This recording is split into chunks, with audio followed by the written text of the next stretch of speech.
Good morning, faithful listener.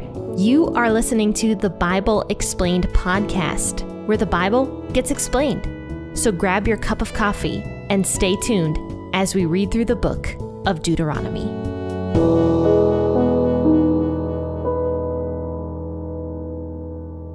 Hey, and good morning, faithful listener. Thanks so much for tuning into the Bible Explained podcast for this episode out of Deuteronomy. Don't forget, on Mondays, Wednesdays, and Fridays, I do an episode out of the Old Testament, and Tuesdays and Thursdays, I will be doing an episode out of the New Testament, except for tomorrow, because tomorrow is Thanksgiving. Maybe I'll do a special Thanksgiving episode. I don't know. Kind of late in the game, I suppose, to think about this. I don't know. Thinking about it. I might not do an episode tomorrow. I may or I may not. That's where I'll leave that. But okay, let's go ahead and read Deuteronomy 4 verses 25 through 31 today. I'll be reading out a WEB version of the Bible. But please feel free to read the version you prefer to read out of, whatever that version is. Now, of course, if you're driving to work, then just obviously listen in, don't read the Bible. Just listen. But for the rest of you, make sure you grab that Bible, because you know what? I do appreciate when you guys open the Word. I appreciate that because it is good for you to get into the habit of opening up God's Word and not just taking my word for it, because you never know. Even though I do my very best to present accurate information and to read it accurately, I do make mistakes, and when I do, I try to correct them, but sometimes I don't always catch them. Like one time on the podcast, I thought that a porpoise, is that how you say it? Porpoise, I thought that was a turtle, and I'm pretty sure I told you guys, yeah, turtle skins, when they were talking about porpoise skins, and those are two totally different animals, because I screwed up the word porpoise with the word tortoise.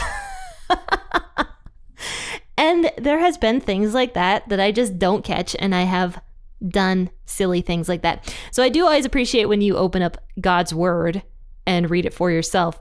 But okay, I'm going to end my little spiel there for that one. And let's read Deuteronomy 4 verses 25 through 31 today. I'll be reading out of WEB, like I said.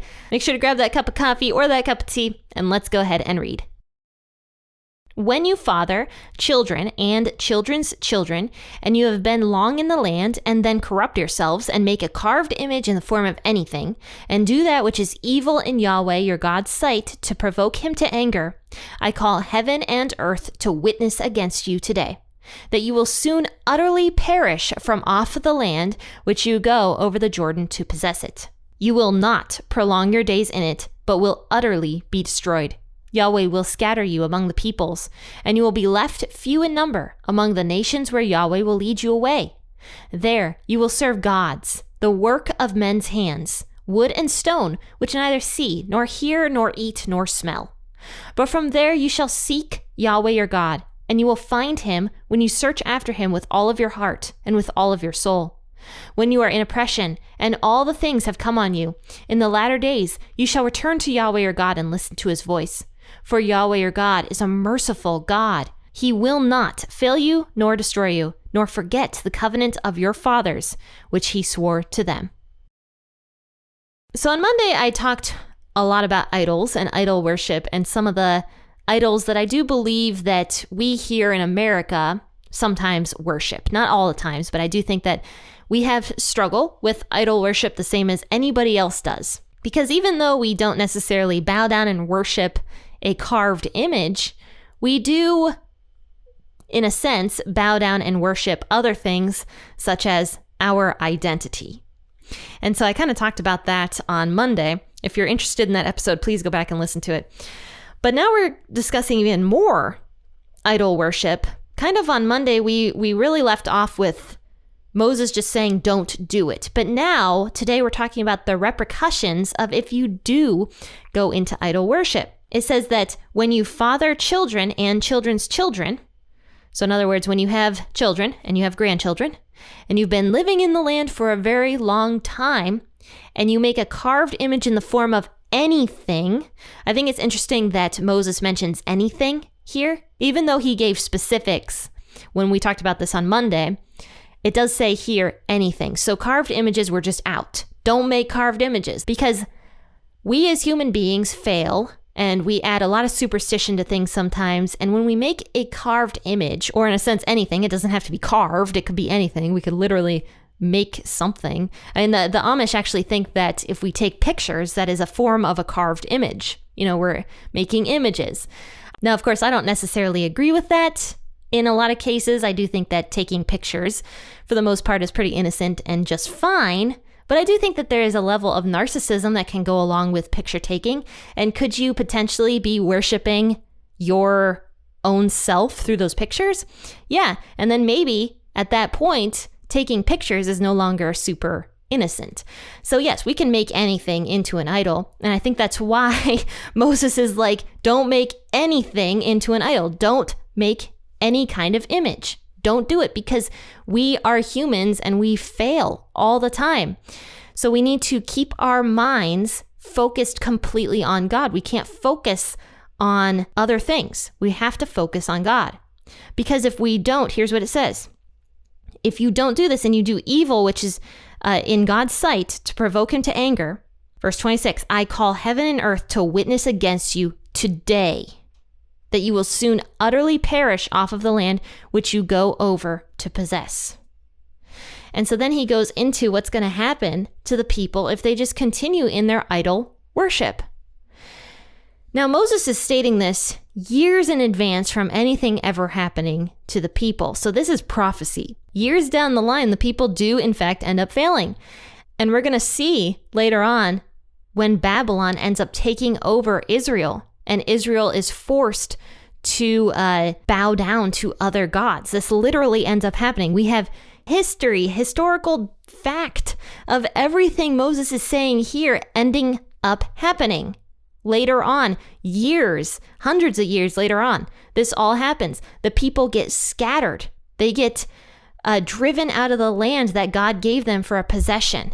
They get beat down. They have to serve other people and other gods. And then finally, they end up turning back to God, and they're allowed to go back into the promised land after that. We see all that happening in the books of Jeremiah and the prophets later on in the Old Testament. That's when all this happens. So yeah, this is definitely prophecy, what Moses is speaking here. He says, Yahweh is going to scatter you among the peoples. You will be left few in number among the nations where Yahweh will lead you away. There you will serve gods of the work of men's hands, wood and stone, which neither can see, nor hear, nor eat, nor smell. I mean, I kind of talked briefly about that on Monday. When we make something, some sort of image or some sort of like God for ourselves, those things are not real. They're just fake. He says these gods that you're making, these little g gods, they don't see, they don't hear anything, they don't eat, they don't smell. And that's funny because people would offer the food to the idols. Those idols weren't doing anything. They weren't eating a single thing.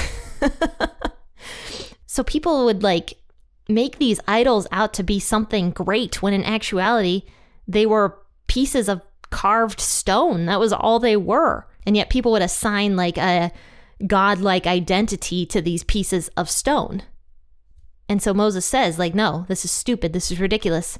They don't eat, they don't hear, they don't smell. But then Moses says, but after all this happens to you, when you start worshiping other gods and Yahweh drives you out into other lands and your possession is taken away from you, at that point, once you start realizing how these little g gods from these other nations, how they're not doing anything, you will turn back to Yahweh, your God.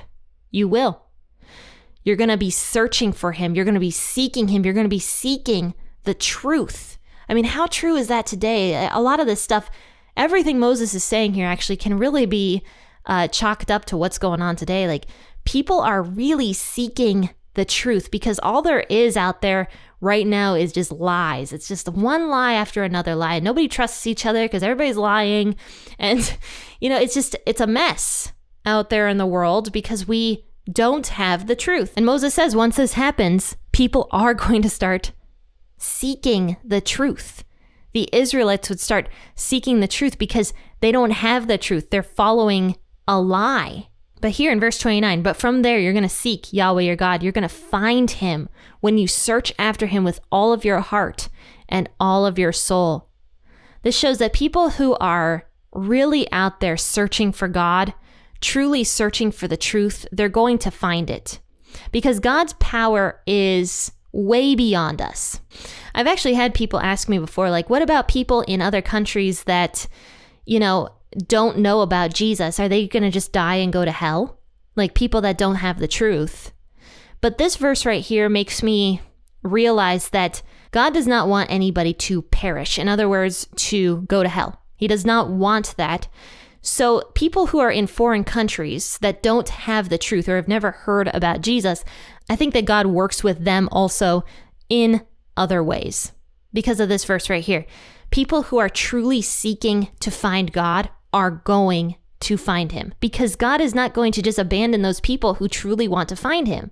God is all powerful. He can do whatever he wants. He can literally speak directly down to a person if he wanted to. And so we don't know how God works in other countries. And there are some crazy things that have gone on in other countries where people just begin to understand about Jesus without ever hearing about him because God's Spirit goes down to people who truly want to understand him and truly want to find him.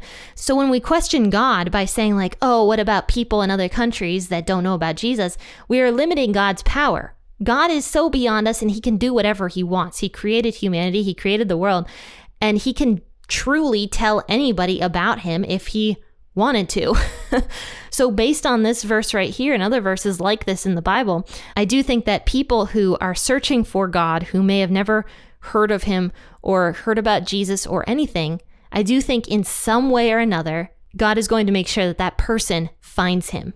But going back to this, Moses says that finally, when the people start searching for God with all of their heart and soul, they're going to find him. They're going to turn back to him, and God will not forget his people.